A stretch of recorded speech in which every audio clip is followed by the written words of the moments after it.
Hello students, so this is the 6th video lecture of chapter 3 Plant Kingdom, class 11th biology. So this video lecture would be talking about division Pteridophyta. So till now we have discussed division Algae, we have discussed division Bryophyte. Now we are going to start with Pteridophytes. Okay, so the Pteridophytes are more developed compared to bryophytes and compared to algae. Algae are the least developed, then comes bryophytes, and comparative to bryophytes, pteridophytes are more developed. Okay, how come they are more developed? They are possessing vascular tissues. So in general characteristics, if you observe, pteridophytes are the first land plants to bear vascular tissues. Bryophytes are won't having any vascular tissue. Pteridophytes are having, but xylem tissue lacks vessels and phloem lacks sieve tubes and companion cells. Okay, why? Because this is not much developed as gymnosperms and angiosperms. So angiosperms are the most developed, so they would be having all the tissues of xylem and phloem. So this point is showing that pteridophyte is developing, okay, in a middle where it is not much developed and it is not much underdeveloped. It is in the middle. It is developing. It is showing evolution. So this is the most important and noteworthy characteristic of pteridophytes. Okay, the first is its main plant body is sporophyte. So pteridophytes mein the main plant body is sporophyte. Are you able to recall the main plant body in bryophytes? So it was gametophyte. We have already discussed. So in gametophyte in bryophytes the main plant body was gametophyte and gametophyte was haploid. Here the main plant body is sporophyte. It is diploid. Okay. So the sporophyte is differentiated into roots, stems and leaves. So if you are able to recall, bryophytes and algae were having thalloid body. That means their body was not differentiated into true roots, stems and leaves. You would also like to remember, like bryophytes, we discussed something known as rhizoids.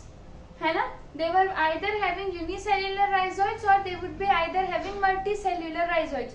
Who? Bryophytes. Okay. So bryophytes having rhizoids are the root-like structures. They were not having true roots. They have root-like, stem-like, leaf-like structures. Okay? Now in pteridophytes, their body is differentiated into roots, stems and leaves. That means pteridophytes won't have thalloid body. Okay, in case if we talk about, we are done with these two characteristics, which says that the main plant body of pteridophyte is sporophytic plant body. This plant body is differentiated into roots, stems and leaves.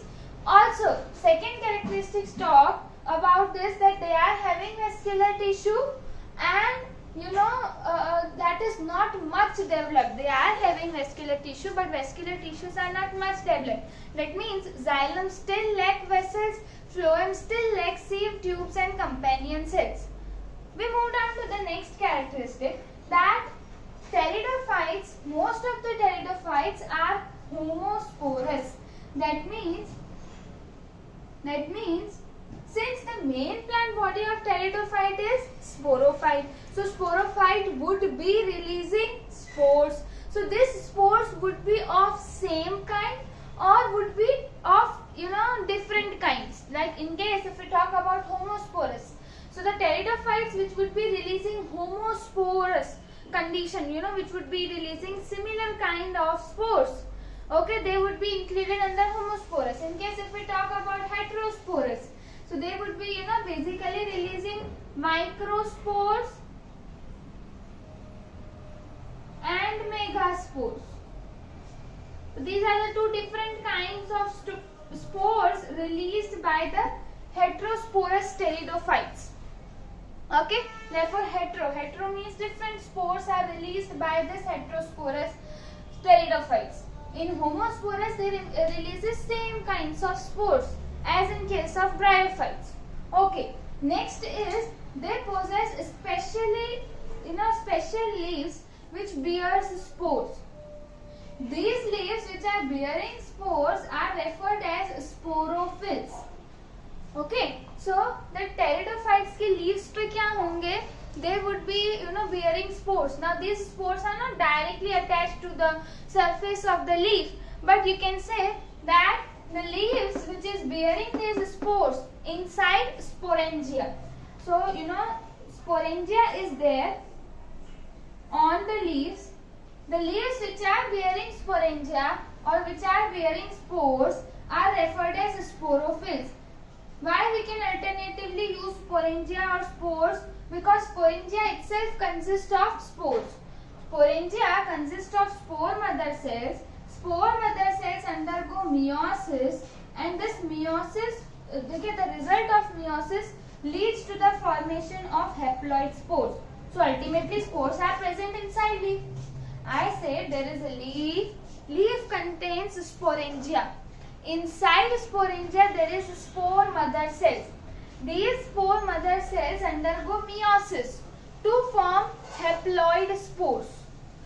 So ultimately the leaf is containing spores, and the leaves which are bearing these spores or which are bearing sporangia in pteridophytes, they are referred as sporophylls. Clear? So this is also a characteristic which is absent in bryophytes. Bryophytes means the sporophyte is having capsule, which is the fertile part. That capsule would be containing what? Spore mother cell.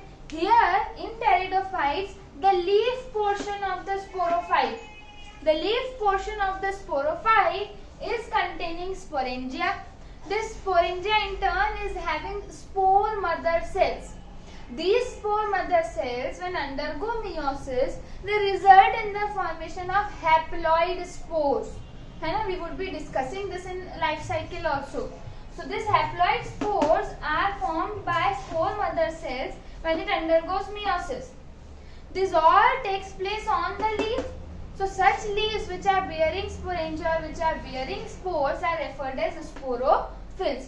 We moved on to next characteristic, that spores are liberated. These haploid spores, when liberated from the sporophytic plant body, obviously the spores are released by sporophytic plant body. They would then move to the soil to germinate. When they germinate, they form prothallus. This prothallus is nothing but is the green independent heart-shaped gametophytic stage. Gametophytic stage. So if you recall, bryophytes में the main plant body was gametophyte. This gametophyte and the another plant body sporophyte. Sporophyte was parasitic on gametophyte. Are you able to recall? Okay. Here the main plant body is sporophyte and the another plant body is gametophyte. The gametophyte is not dependent on sporophyte. It is green, it is independent, and it is heart shaped. It is also referred as prothallus. So you have to remember like this. So when the sporophytic plant body releases spores, these spores germinate in the soil and they form what? Prothallus. So after germination of spores, it results in the formation of prothallus. This prothallus is nothing but it is the green independent heart shape. Remember these three terms. It is green. Green, that means it is not dependent on sporophyte for food, shelter and water. It is completely independent and it is heart shaped. Okay. So this was about the gametophytic stage of the pteridophytes. Okay. Next, prothallus bears antheridium and archegonium. As we have already discussed, that gametophyte releases gametes. These gametes, the release of gametes is responsible because gametophyte contains sex organs. Okay, those sex organs are referred as also gametangia. In case we discussed in bryophytes also, that gametophyte had sex organs, male sex organs antheridium, female sex organs archegonium. Similarly, the prothallus is also bearing two different sex organs, male and female sex organ, antheridium and archegonium respectively. Okay, so here if you observe, so prothallus bear antheridium and archegonium. Okay, now antheriozoids. What are antheriozoids? Male gametes. From where do they arrive? They arrive from the male sex organ antheridium. Are they flagellated? See, the next point is written. It fertilizes egg cell to form zygote. So archegonium, from antheridium, the antherozoids need to reach to the archegonium. So for that they need to swim through the water.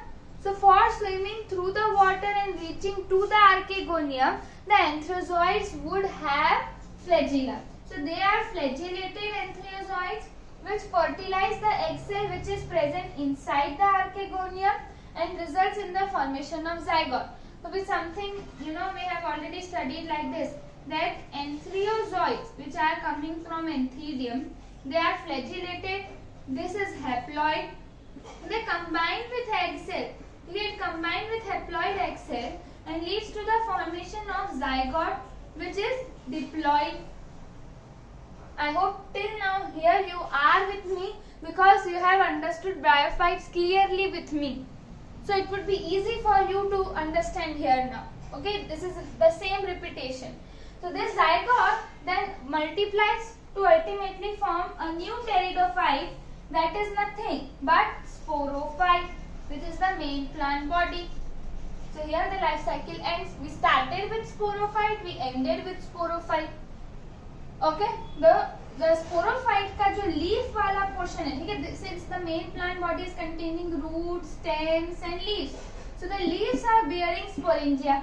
Sporangia ultimately bears spore mother cells. These spore mother cells undergo meiosis to form haploid spores. These haploid spores, they are liberated from the sporophytic plant body. They germinate to form prothallus. Prothallus is nothing but gametophytic stage. It is gametophyte. It is green, independent and heart-shaped. This, gametophytic stage prothallus contains what? Two sex organs, antheridium and archegonium. Antheridium releases flagellated antherozoids. These swim through water and reach to egg cell which is present inside the female sex organ archegonium. Fertilization takes place, leads to the formation of zygote. Zygote multiplies and again it results in the formation of sporophyte from where we started. But here it is forming a new pteridophyte, a new sporophytic plant body. Clear? So this was all about the life cycle. Now this was in a normal basic life cycle. If we especially talk about heterosporous species, that means having two different spores. Okay, so the megaspore formed. The megaspore is the sporophyte is of two types. In that case the sporophyte is of two types. As I said, there is microspore and megaspore. This is female. This is male. है ना? So megaspore formed germinate to form the female gametophyte. Megaspore जब spore release होता है, the spore germinate to form what? Gametophyte. Correct? So here the megaspore will form female sex organ of gametophyte. So the megaspore would form female gametophyte, would release female gamete, but this formation of the germination of megaspore, the germination of spore into gametophyte, it occurs on sporophytic plant body in case of heterosporous species. The megaspore, here we say basically what we say, that spore germinate to form gametophyte. This gametophyte is containing female sex organ and male sex organ. Similarly, in heterosporous species, when spores are released, there are two spores, microspore and megaspore. So the megaspore would form female gametophyte. This female gametophyte would form female cell, or would be containing egg cell, female gametophyte. So the formation of the germination of spore into gametophyte, it occurs on the parent or sporophytic plant body. So the zygote formed, ठीक है, when the fertilization takes place, you know, when microspores result in the formation of male gametophyte, this male gametophyte would again release antheriozoids. These antheriozoids would, you know, reaches to the archegonium, fertilize the egg cell and form zygote. Zygote then develop into embryo. तो ये सारा process, this all process takes place on the sporophytic plant body, and then this embryo go to the soil and germinate to form a new plant body, that is sporophytic plant body. Okay, so the, you know, the germination of spore into gametophyte, release of gametes by gametophyte, fertilization of gametes, ठीक है, formation of zygote, then zygote धीरे धीरे develops into embryo. These all event takes place on the sporophytic plant body, and then, you know, after attaining certain stage, this embryo then moves down to soil to further develop into a new sporophytic plant body of pteridophyte. Again the cycle continues. So the difference in the heterosporous species is nothing but only the development of spore into gametophyte and the formation of zygote. All these takes place on the sporophytic plant body. Okay, so this event means this all event that took place is, you know, the precursor to the seed habitat, which is considered as an important step in evolution. Okay, so this is, you know, the seed habit. This is how, you know, in higher plants like in gymnosperms and angiosperms, the seed formation takes place like this. So this is showing evolution, that after these the development took place and the seed formation starts. So this is the precursor. Precursor means what? कि अभी seed बनने वाला है, and you know, the just before stage of formation of seed, that is precursor to seed habit, which you would be observing in gymnosperms. So pteridophytes के जो heterosporous species है, they start showing the, you know, seed habit वाला precursor. It is precursor. It is not exactly seed habit, but it is like seed habit. So this is showing evolution. This is how pteridophyte is developing and is moving towards gymnosperm. It is more developed from bryophytes. So this is, you know, this point is very important. So I hope you get the general characteristics regarding the pteridophytes. We would also be discuss after, you know, discussing the examples, we would be discussing the life cycle in the flowchart form as we did in bryophytes. Okay, so if you observe examples, you have heard something about known as PSLV. PSLV is Polar Satellite Launch Vehicle. Okay, so you convert this into, you know, you only replace the V by P, so it would become PSLP. So this is, you know, this is the trick for remembering classes of pteridophytes. So here P stands for Psilopsida, S stands for Staphnopsida, L stands for Lycopsida, P stands for Pteropsida. So these four are the classes of pteridophytes and their examples. Psilopsida are also known as whisk ferns, Staphnopsida are also known as horsetails, Lycopsida are also known as club mosses, Pteropsida are also known as ferns. Now their examples. Like Psilopsida, class Psilopsida would include examples such as Psilotum. Okay. Now Staphnopsida would also involve Equisetum as an example. Okay. Then Lycopsida would include Lycopodium, Selaginella. Now the Selaginella genera, Selaginella and Salvinia. You know, these are the two genera which are considered as the heterosporous pteridophytes. है ना? So here you see homosporous. There is heterosporous which involves Selaginella and Salvinia. Okay, so the Selaginella and Salvinia are the two genera of pteridophytes which are heterosporous, which release two kinds of spores, megaspores and microspore. Now megaspore would develop on gametophyte. ठीक है, megaspore would develop into gametophyte on sporophytic plant body, which do not occur in case of homosporous species. This occurs only in case of heterosporous species. Apart from this, Pteropsida would include pteris, Bryopteris, Adiatum. Adiatum is also referred as walking fern.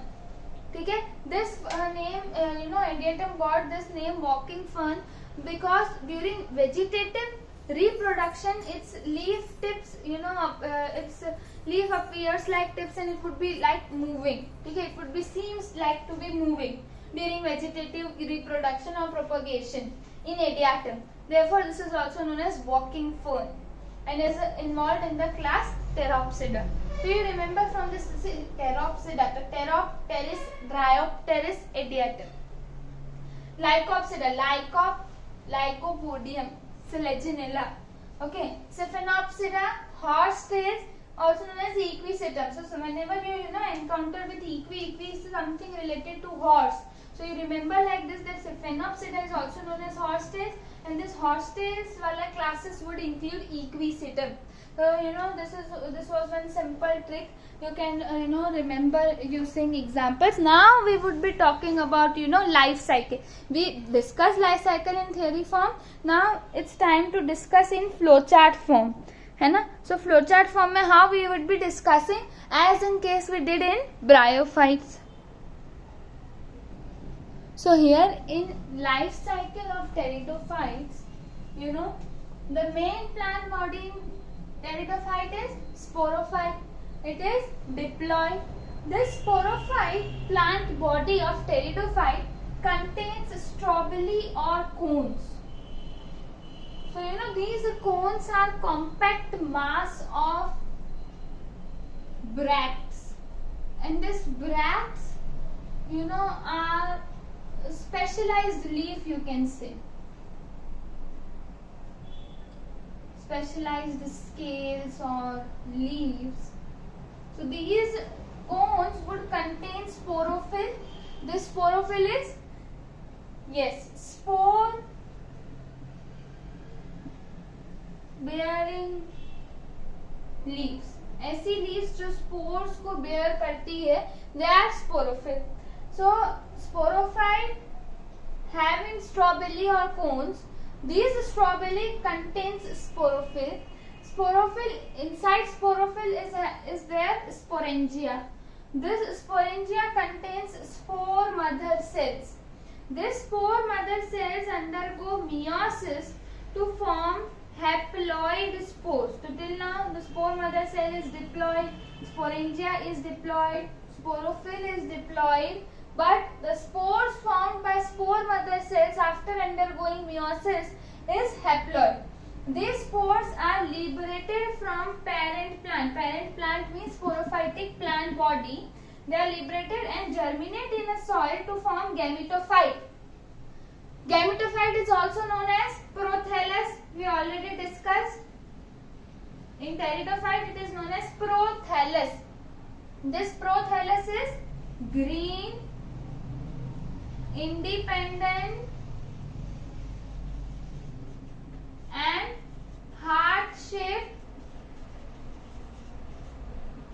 Is having heart shape. This gametophyte would possess two sex organs, antheridium and archegonium. Antheridium would release flagellated antheriozoids, that is male gametes. These antheriozoids using flagella reaches to archegonium containing egg cell, fertilizes the egg cell to form zygote. Zygote then further multiplies and again result in the formation of sporophyte. Again we would be repeating this. Sporophyte contains strobili or cones. This strobili or cones contains sporophyll. This sporophyll is nothing but a special leaf bearing sporangia. Sporangia is containing spore mother cells. This spore mother cells, when undergo meiosis, it results in the formation of haploid spores. These haploid spores now detaches from sporophyte, and germinates in the soil to form gametophyte. In case of pteridophytes, gametophyte is referred as prothallus. The prothallus is green, independent and heart-shaped. Gametophyte contains two sex organs, male sex organ antheridium, female sex organ archegonium. Male sex organ antheridium contains flagellated antherozoids. By the process of zoodiogamy, as in case of bryophytes, these flagellated antherozoids swim and reach to the archegonium, fertilizes the egg cell present inside the archegonium. Fertilization results in the formation of zygote. This zygote multiplies and results in the formation of again sporophyte or a new pteridophyte. So this life cycle continues. The one which I discussed just now is in case of homosporous species of pteridophytes. Homosporous species of pteridophytes. What in case if we talk about heterosporous species of pteridophytes? So heterosporous में एक आता है microsporophyll and another one is megasporophyll. So there would be two different kinds of leaves in heterosporous species or genera of pteridophytes. Megasporophyll, microsporophyll. In case if we talk about microsporophyll, similar. Sporophyll contains sporangia. In sporangia there is spore mother cell. Similarly, microsporophyll would be containing microsporangia. Okay. This microsporangia would contain microspore mother cell. This microspore mother cell undergo meiosis to form haploid microspore. This haploid microspore now released from parent plant, that means from sporophyte, they germinate in soil to form male gametophyte. Which is nothing but ultimately containing antheridium. This antheridium would release antherozoids. We come down to female wala portion where there is megasporophyll. Mega means large sporophyll. So in females there is large leaf bearing sporangia. Megasporangia would be there. This megasporangia on megasporophyll would contain megaspore mother cell. This megaspore mother cell undergo meiosis to form megaspore. The megaspore on sporophytic plant body itself germinates to form female gametophyte. This female gametophyte would bear female sex organ archegonium. This archegonium would be containing egg cell. So antherozoid from egg cell forms zygote. Zygote then develops into embryo by multiplying. So till embryo, this would be on sporophytic plant body. After that, the embryo detaches from the sporophyte, from the plant body. It develops in the soil independently and ultimately result in the formation of new pteridophytic plant body, that is sporophytic plant body. Again repeating, in case of heterosporous species or genera of pteridophytes, the sporophyte would have two different kinds of leaves, microsporophyll and megasporophyll. So this is the male portion, this is the female portion. So the microsporophyll would contain microspore mother cells. This undergo meiosis to form haploid microspore. These microspore release in soil and form male gametophyte. This male gametophyte would contain male sex organ. This male sex organ contains antherozoids. This antherozoids by process of zoodiogamy reaches to egg cell. How did it arrive? So the megasporophyll contains megaspore mother cells. This megaspore mother cells undergo meiosis to form megaspore. which are haploid in nature. Microspore is haploid in nature. Megaspore, develops into, germinates to form female gametophyte. So the germination of megaspore into female gametophyte takes place on sporophytic plant body itself. It does not come to the soil like in this case and this case and germinate. No, the megaspore germinates into female gametophyte. It releases female gamete. Fertilization takes place to form zygote embryo. All these events takes place on sporophytic plant body. After attaining certain stage of embryo, now it excludes from the sporophytic plant body, come down to the soil and germinate to again form a new pteridophytic plant body, which is sporophytic in nature. I hope this life cycle of pteridophytes is clear.